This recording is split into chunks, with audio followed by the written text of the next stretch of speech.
Hey guys, Dave Moore, idavemore.com, coming at you with the much anticipated stippling video. That's right, I'm going to be stippling this here Glock 43 on camera today, and I'm going to show you my whole process. I'm going to start off by showing you the tools that I use, some of which are mandatory, some of which I just use to help me along the way.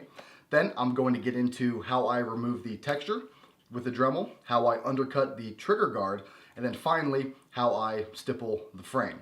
And I'm going to answer a few of your questions along the way, though I can't answer all of them for the sake of brevity in this video. I am, however, going to be posting a second video where I'm going to answer all of the questions that I received on my last YouTube video. So stick with me, we will get to the tools of the trade, and then we'll move on to stippling. But a quick disclaimer, remember, I am not a professional stippler. I do this for myself, and the way that I do this is mainly for use and grip of the firearm. It might not look the prettiest as compared to some of the other companies out there doing stipple jobs, but I have gotten a lot of compliments. A lot of people like my work, so just remember that I am not doing that whole fancy process that a lot of the other companies are doing. So as long as you like that and you can agree with that, stick with me and we will get to the whole process. Okay, welcome back. Now we are going to talk about the tools. The individual tools, utensils, all that I use throughout this whole process. First, obviously, is your wood burning kit. I use a wood burning kit. I got this from Hobby Lobby. It came with a few tips. I ended up buying an extra packet of tips. So, wood burning kit, probably $20, $25. This is the one I use. There are better ones out there, but you know, whatever you have. Obviously, you're gonna need then the Dremel. Dremel I use is the Dremel 200. It is just a, I believe, $50 Dremel I got from Home Depot. Nothing fancy, but it works. It's got a high and a low setting. And with these two tools, obviously, you're going to need a power source. So, moving on. One thing I use also are rulers. I have a metal ruler and a plastic ruler. The metal ruler is for doing the edges, the outlines, when you need something rigid to rest up against. And I use the flexible ruler to wrap around the grip to outline the front and the back part of the grip. So either is fine. You can make do with or without them, really. Screwdriver. This is to put the sanding disc on the Dremel. You're going to need a screwdriver. Pencil, obviously, to mark your outline. Your Dremel tips, which you're going to need. One of these round sanding discs. I don't know what grit they are. I don't know exactly what they're called, but they're round. They're reddish in tint, and this is what I use to remove the texture from the grip. So as long as you have all of that, you're pretty much set. Now, one thing else to talk about are the tips. I'm going to talk about those real quick. This here, I don't know if you can see it very well, but it is like a Phillips head or a flathead screwdriver, a very small flathead screwdriver. That is what gives me the texture of my Glock 19. Now this really small fine point gives me the texture of the Glock 22. So you will need whichever tip that you want to use for, you know, depending on the texture, you will need that tip. Lastly, obviously you need your Glock, but to finish off the whole process, you need some 600 grit, some 1200 grit wet or dry sandpaper, either or both depending on what you want. So, quick overview, you got your wood burning tool, you got your Dremel, rulers, pencil, sandpaper, gun, obviously, and then all of the attachments for the Dremel. So, that is the tools of the trade, at least the tools that I use. Alright guys, so now on to removing the texture, aka Dremeling. Now, I recommend you take the slide off, but you don't really have to take the gun completely apart for this. For this, I'm not going to. I'm just going to have the slide off and just work around everything else. Basically, your Dremel has two settings. It's got high and low. Make sure that you start with low because high is very fast. Low will give you kind of a base point of where you're going, and all you're really trying to do here is just remove these really fine bumps. That's it. So it doesn't take a whole lot of effort at all. So I'm just going to start it, and you can see how it's done.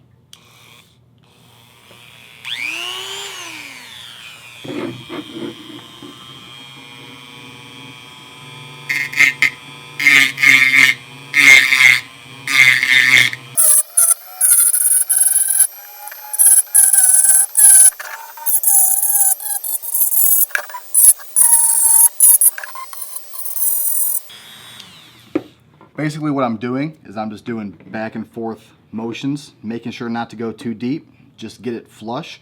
It doesn't have to look extremely pretty, because once you start stippling, it's going to remove any imperfections on it. So don't worry about it being perfectly beautiful. Just make sure that those bumps are removed. And for this gun, I am removing the Glock logo because stippling around it just sucks. It's hard to do, so I'm just removing it, and I'll just continue on. Oh yeah, another tip, try to keep it flat. That way you are removing a larger portion and you're not cutting into it either way.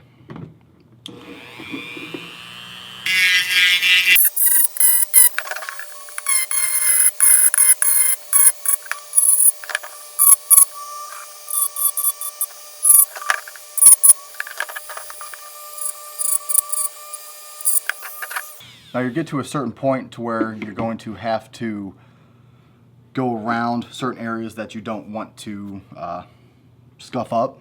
So just be very careful and just use the point of it if you have to, and just really just get it off there the best you can. Like I said, it doesn't have to be perfect. As you can tell now, it's really not that pretty looking, but that's all that you really need to do. It's all I do.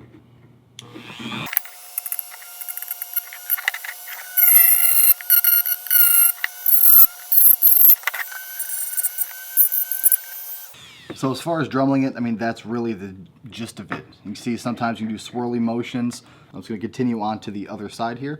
Now I am not dremeling this bottom portion here because I want to make sure that I'm going to leave kind of like a little line there. At least I'm going to try to, and we'll see how it goes. Once again, doesn't have to be perfect. Just get the texture removed. Let me add my Glock mat here, because it's making a vibration sound. The key to this dremeling process is just taking your time, because if you turn it up too high or you stay on an area too long, you're going to cut right through it and it is going to just look like shit. So just make sure that you take your time and remove just the bare essentials of the grip. You really don't need to remove any more. Now this backstrap portion is a little bit easier, because you can hold the gun like this and you're pretty much just going up and down it. Very, very simple.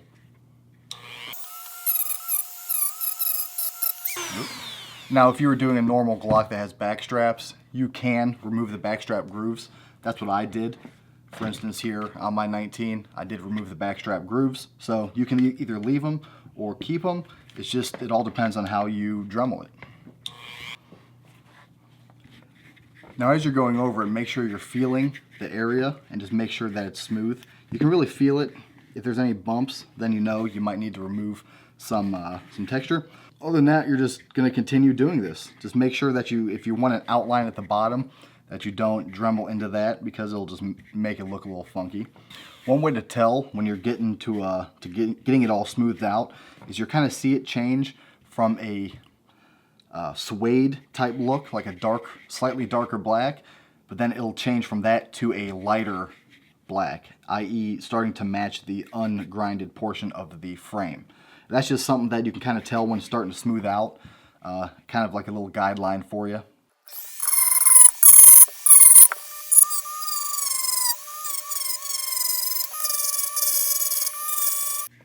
So as you can see, there's really no science to it. I mean, it's just, that's all you do for the dremeling, and that just gives you that smooth texture. It gets that original grip off of it.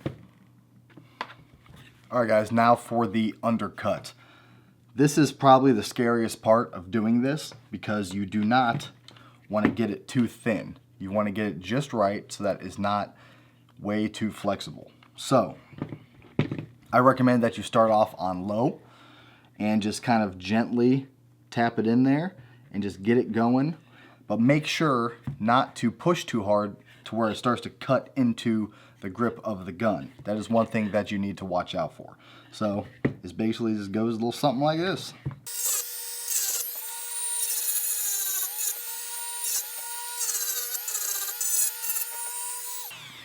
So once you get the feel for it,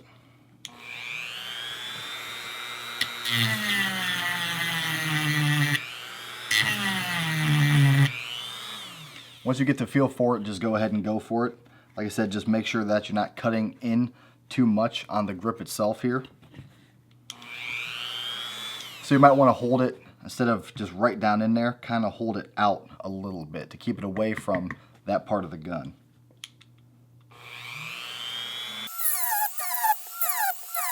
Use kind of a back and forth motion, and make sure as you're doing this to keep an eye on the thickness, because like I said, you do not want it getting too thin. So it's up to you to keep an eye on it.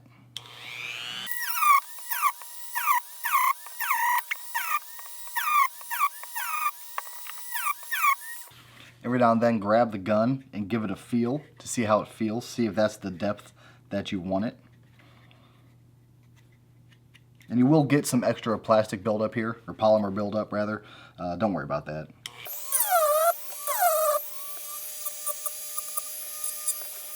Any extra polymer buildup that you have, just use a Dremel and just kind of chip it away. Then, any of these sharp edges that are out here, you can also smooth those out with a Dremel, or you can use sandpaper also. But right now I'm just going to use a Dremel.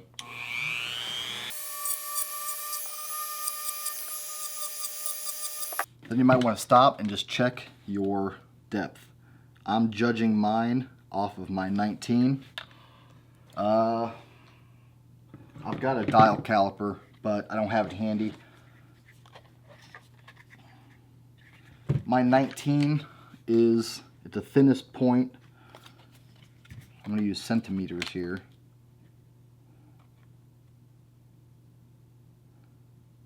It's about 2.5 centimeters. So 3 to be safe. Right now on this 43, I'm at like 3.25. So I could go a little bit deeper, but I don't think I'm going to, because I think it's pretty good where it's at. It gives you a nice hold up on it, and just go by feel. Just see how it feels. Matter of fact, though, I might go a little bit thinner. All right, that's perfect there. No flex.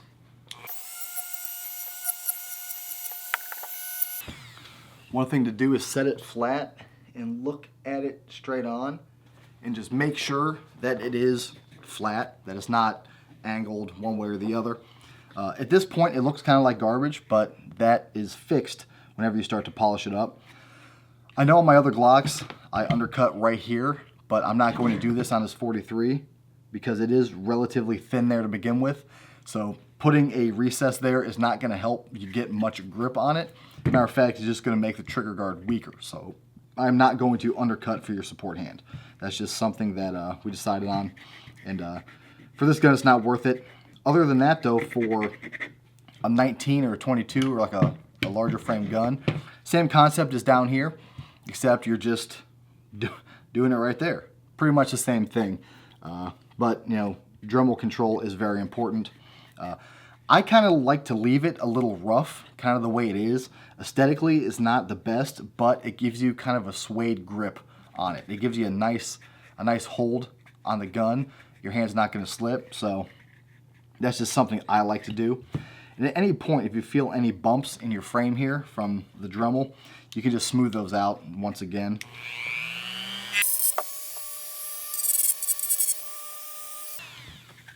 And that is the Dremeling process.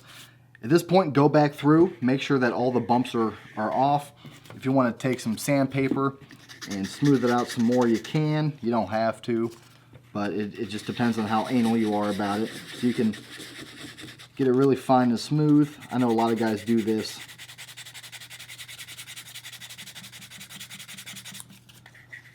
And just make sure that it's even, that the texture is even, or the lack of texture rather is even, and there's no high spots, there's no low spots, there's no weird bumps or divots in it. Like right here, I found where I didn't get one of the bumps.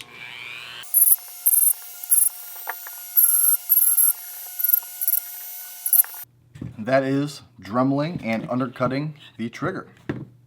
Alright guys, so now is the moment of truth. This is what you've all been waiting for, the Stippling. So, I have my wood burning kit that you cannot see with the flat Phillips head like tip. the wider tip to mimic my Glock 19 here. One thing to make sure is that your wood burning kit is supported and on the stand when you're not using it, because it can burn the shit out of everything that you got there. So, to mimic the Glock 19, I've got that flathead-like tip. To mimic the 22, which is going to be out of focus, but kind of like very, very tiny holes, you're going to use this angled small point tip. This tip is going to take you hours to do. The wider tips give you a more seemingly aggressive grip, but it is relatively tame, and I really like the textures on my 19, and I'm going to duplicate that on the 43. Now, one thing that I had a question on that I can't answer in this video is what do you do if you pierce all the way through? Can you fix it? Well, you're not going to pierce all the way through. You're not pushing that hard, and if for some reason you do pierce all the way through, then you really are doing it completely wrong. I know it sounds bad, but it's hard to pierce through, and you're just doing pretty much light taps, and that polymer is raising up, so you're really not going to pierce through.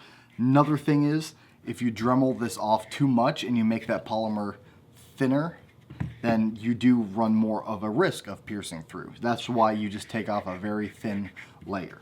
And it even gives you kind of like a suede type feeling, and it actually isn't bad grip when it's just Dremeled, but it's not ideal. So we're going to move on to it. Now, to mimic my 19, the pattern that you're doing is basically you're just randomizing the pattern. There's really no set way to do it.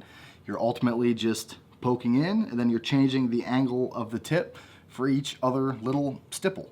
And the way I do it is I like to start at one point of the grip and then just kind of do splotches, and then I connect those all together.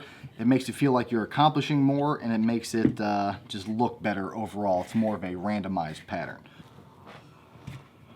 Alright, so as you have your wood burning kit heating up, this is where the rulers and the pencil come into play. Basically, if you want to do an outline on the bottom, you're going to want to make sure that you have that marked off. So put your ruler on there and just use the pencil and mark an outline. And this can be however you want it to be, nothing in particular. Just try to make sure that it is even on both sides. The cool thing is, if one side is wrong, you can just erase it and then try again.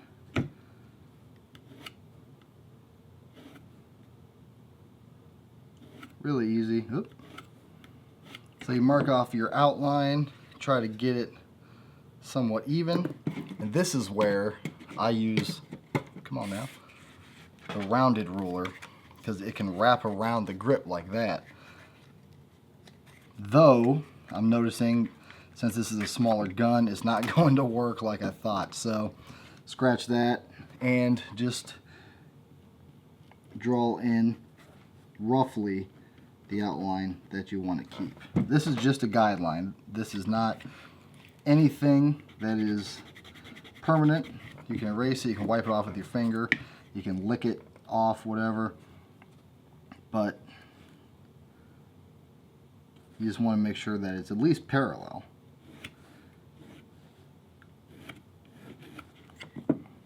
That seems pretty good. Both sides. Actually, let me do it one more time. Sounds weird. There it is. There she is. So at least you have your guidelines now. So you have your guidelines. And one thing that I do not stipple is the beaver tail here. So just put a rough guesstimate of where you want to stop. I usually stop above the pins, roughly above the pins. And just kind of choose the right angles and patterns that you want to follow. Like I said, this is just a rough estimate. Just kind of sketching it out. On this Glock 43, I've chosen to bring the stippling all the way up to the corner of the gun right there. So that's my mark. I might even choose a different angle. There's really no science behind this. This is just playing with it and just seeing where you end up. Now, I did have a question that I can answer here. Not a lot, let me rephrase it. One person asked me, actually I have had this question a bunch of times, how do the other companies like Boresight and all them, how do they get that nice fresh outline? Well, they do it two ways, or I guess three ways. One way is with a CNC machine. They have it programmed and they just put it in the machine and it does that outline for them. Way two would be through a mill, just a hand-powered mill, and milling bit and all that, which I am going to try doing eventually here. And three would be using a carving tool on a Dremel and doing it by hand. I think most of them are using a CNC machine, but I don't have proof of that. They've never told me. So it's either a CNC machine, a mill, or it is just hand dremeling with the carving tip, but I'm not sure. I don't like to do that because it removes too much polymer and it's going to make the gun a lot thinner and possibly lead to magazines not falling out freely or even going all the way through the gun when you're stippling it. That's just my opinion, and I say that because I can't do it, so it just kind of annoys me that I can't do it myself. But that's really it. I think that's how they do it. CNC machine, mill, or just carving it out with a Dremel. At least that's the best guess that I can give you. All right, so finishing the outline, I like to just put pencil marks there. They're gonna eventually wear off, but I like to just kind of outline the spots that I'm not going to do, because then you can see kind of a rough estimate of what it is going to look like. So as you can see now, or maybe not see, but the pencil marks kind of come to a weird point there. Do I want to keep that point or do I not want to keep it? So you can kind of just mark it again and just kind of see where it ends up and play with it. Once again, I don't really do the fine tuning until towards the end. So I like to start at least getting the feel for it with the grip right here. So the iron is hot. Let's just start. The way that I do this is very simply just holding it pretty much upright and just poking. You can adjust the heat. I have it now on, it's at the very right portion of the orange, so it's relatively hot, and you just start.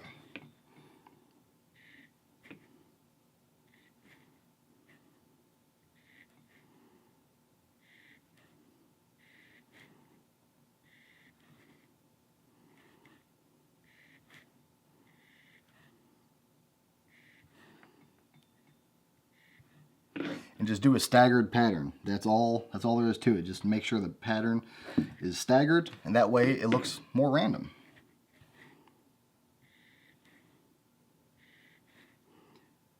You don't have to hold it on there very long, and once it flares up pretty good, that's about as deep as you want to go.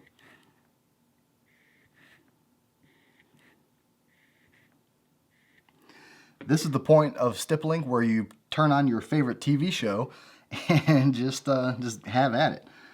Because when you're in this big portion of the grip, you don't really need to worry so much about fine-tuning your pokes, so to speak. It's just pretty much just filling in empty space.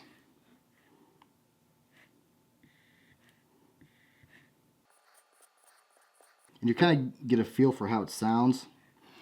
You hear kind of like a hiss, and then you get a feel for the depth you want. You can always let it cool and then give it a little feel. This Glock 43 being a small gun, I'm not going very deep.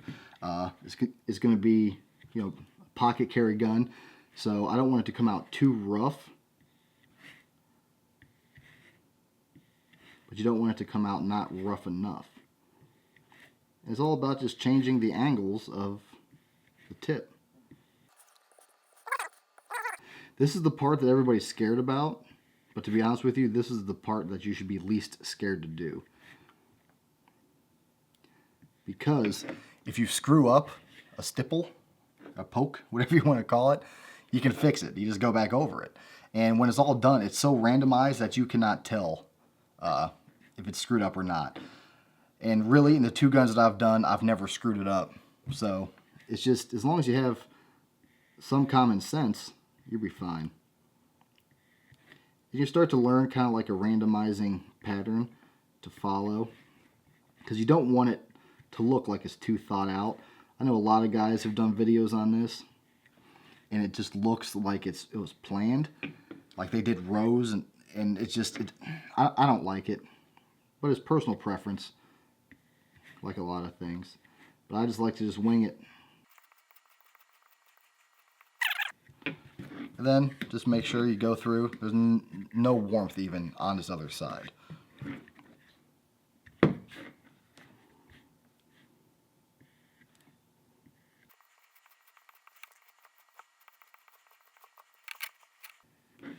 What I'll tend to do is kind of start in splotches and then just kind of work off another splotch here, and then eventually fill them all in. That way you got multiple random patches that come together randomly. And that's what it's all about, is having that random kind of randomness to it. I mean, I know I'm using random a lot, but that's really all it's about. Turn this down a little bit. So medium heat, medium high heat is ideal.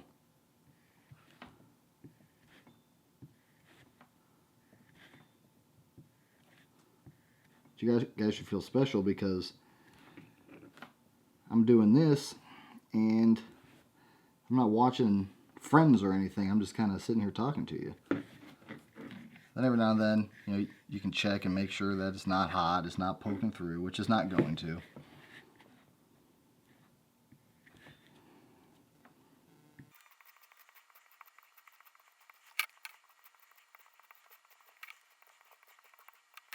So as you can see, I've gotten a little bit more of it done, and I've gotten to this little hump part.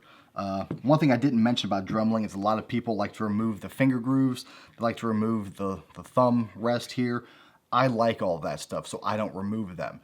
I've never removed the finger grooves, so I can't really tell you how that works. But I can say that you are removing a lot of polymer. Something to be worried about? I don't think so, but I like the finger grooves. Now, speaking of that, when you get bumps like this or the finger grooves, I like to stipple over them. And I don't do anything special to do it. You just kind of, I take it a little bit easier on them. That way I'm not cutting directly down into it. That way I'm stippling over it, so I still keep that bump there. I know that kind of sounds weird, but I just kind of take it gentle over those, because I like to keep those features. There's no trick to it. Once again, I mean, you're still stippling, just kind of stippling at a different angle now.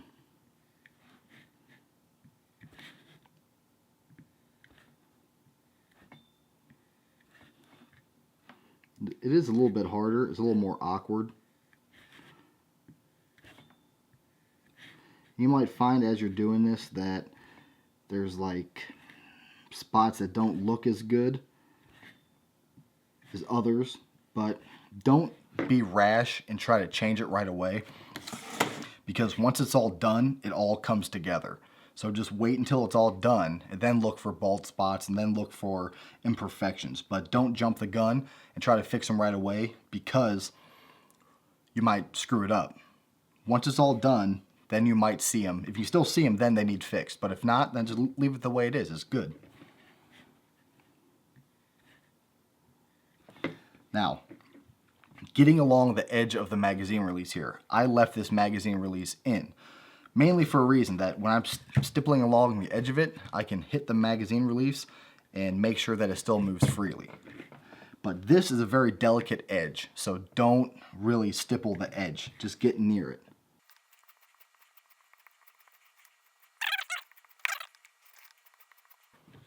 Okay guys, update.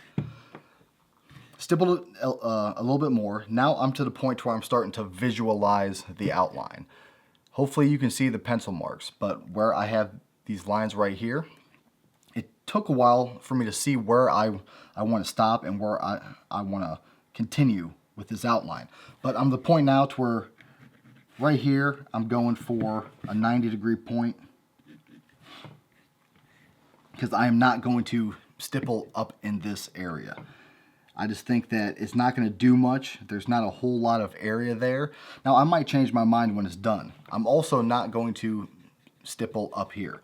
So I'm going at ultimately a slight acute angle here at the grip on both sides. I'm going to stipple up to the bottom of the undercut here.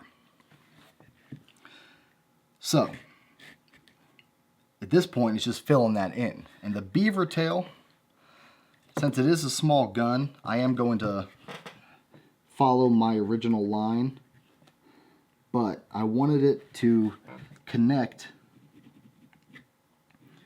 with these lines at a similar angle as my 19. Unfortunately, I'm not going to be able to get that same angle, but I can get close. So at this point, it's just continuing to stipple, filling in your spots, and visualizing it some more.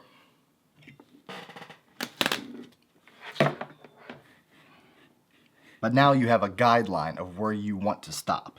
So you can start to fill it in up a little bit higher. And you can even, what I do is I'll take the ruler and I'll hold it. This is where a metal ruler comes in handy.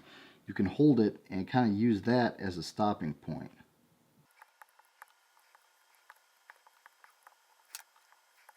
So you kind of use it as a straight edge. Now, since I'm using a wider tip, we're not going for that perfectly lined edge. You can try and just kind of do that. But if you were to just take it and try to go all the way down with an edge, it's not going to look that great. It's not going to look bad, but I kind of like to keep it still random, but still kind of a straight line. So I will kind of follow it, but I don't want it to look like it's been really planned out.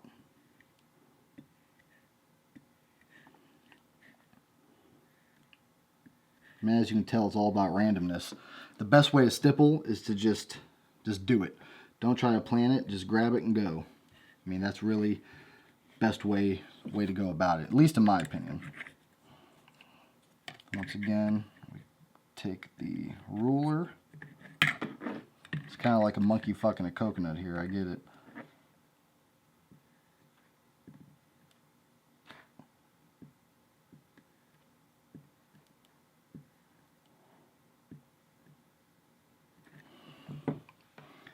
Just a guideline. It's not going to be perfect. So as you can tell, it's starting to come along pretty well. I mean, the edge isn't beautiful, and we knew that going into it. That's not how I work here.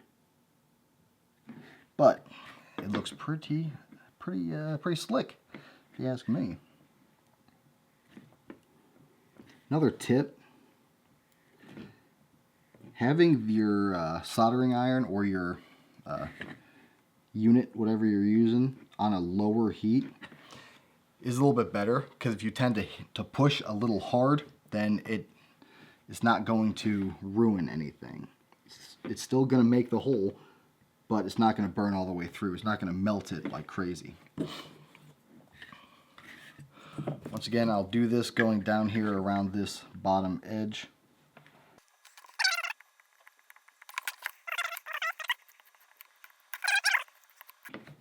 If you are going to use a magwell, make sure you put the magwell on first and then mark the top of the magwell to give you that bottom line.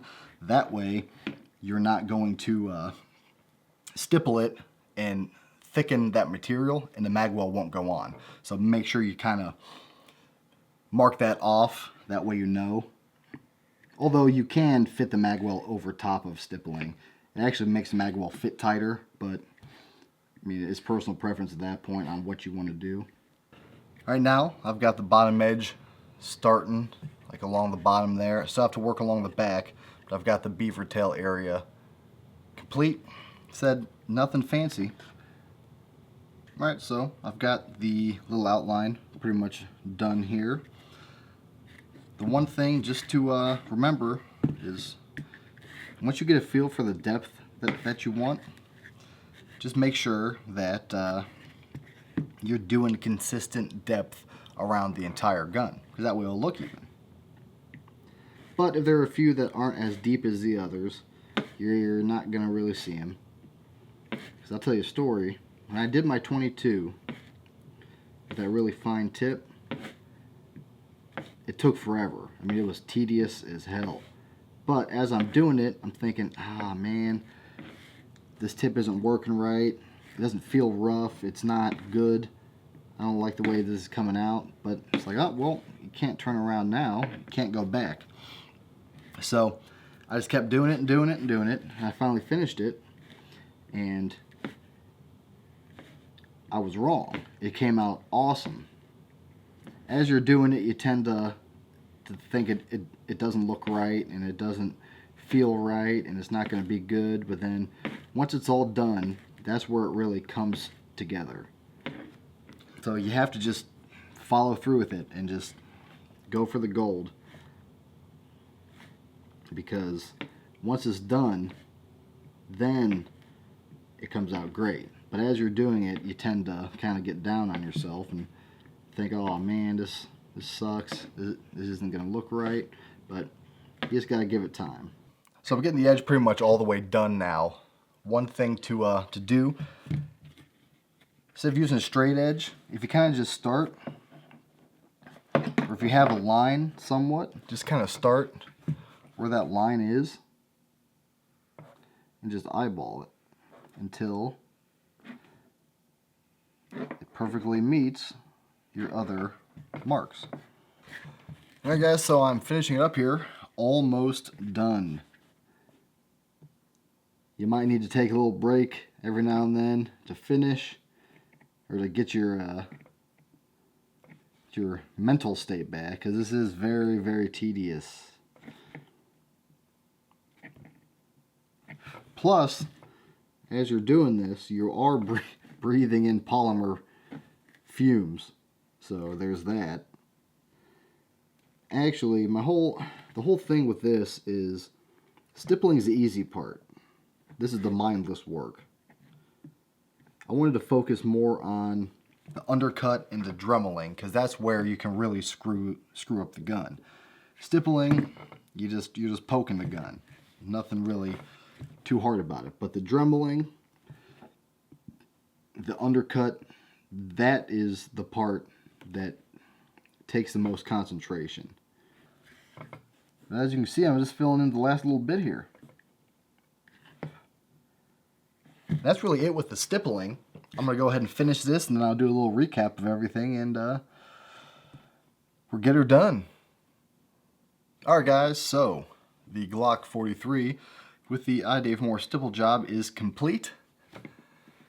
I will post some photos so you can see it a little bit better. But there is one more thing left to do, and that is the final step, which is smoothing out and polishing up this bottom undercut portion. Basically all I do is I'll take a piece of 600 grit, cut it to size, whatever size, and then you simply dip it in water, get it nice and wet, that's what she said, and then you just start to smooth it out.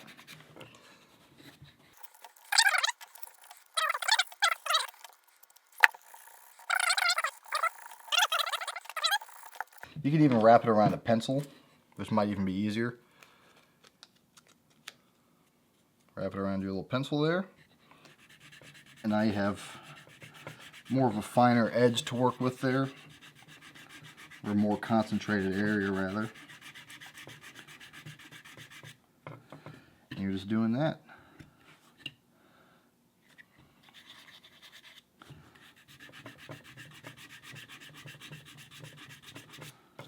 And you just keep doing that until it smooths out the way you want it. It might take a little while.